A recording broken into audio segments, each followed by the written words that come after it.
0dan 21 mingta obunachi qurilish va remont sohasi bo'yicha Muhammad Aybek Sobirov profillariga 0dan 21 mingta jonli obunachi yer berdik. Targetga $1 ham sarflamasdan. Muhammad Aybekga qilgan ishim haqida o'z fikringizni bildirsangiz. Bolalar baraka topishsin. Haqiqatdan bir so'm pul sarflamasdan, target yoqmasdan 21 mingta живой obunachi olib kirishdi. Hozirgi paytda Instagram, ya'ni mana shu platformalarda yuritish ancha foydasi bor. Bizning ishlarimizni ko'rib, sifatlarini ko'rib, kelib joyida ko'rib, bizning ishimizga ham baribir ham ijobiy ta'sir qildi.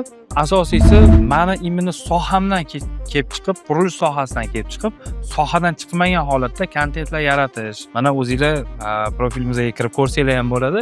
4 million axlat, 1,5 million prosmotr ham bo'lib ketadi shuni. Aka, aslida Instagram blogini yuritishi, o'zini odamlarga tanitishi va sohasi bo'yicha boshqa qilgan tavsiya ham bo'ladimi? Ha, albatta. Sababi rivojlanish kerak ekan, tavsiya qilaman. Agar siz o'ylanib turgan bo'lsangiz, menga kerakmikan, o'zi shaxsiy brend kerakmi degan savollar bo'ladigan bo'lsa, bu savollarni yengib o'tib, ularga murojaat qilishingizni tavsiya qilaman. Kutganingizdan ko'ra ziyod natijaga erishasiz. Sog' bo'ling, salomat bo'ling.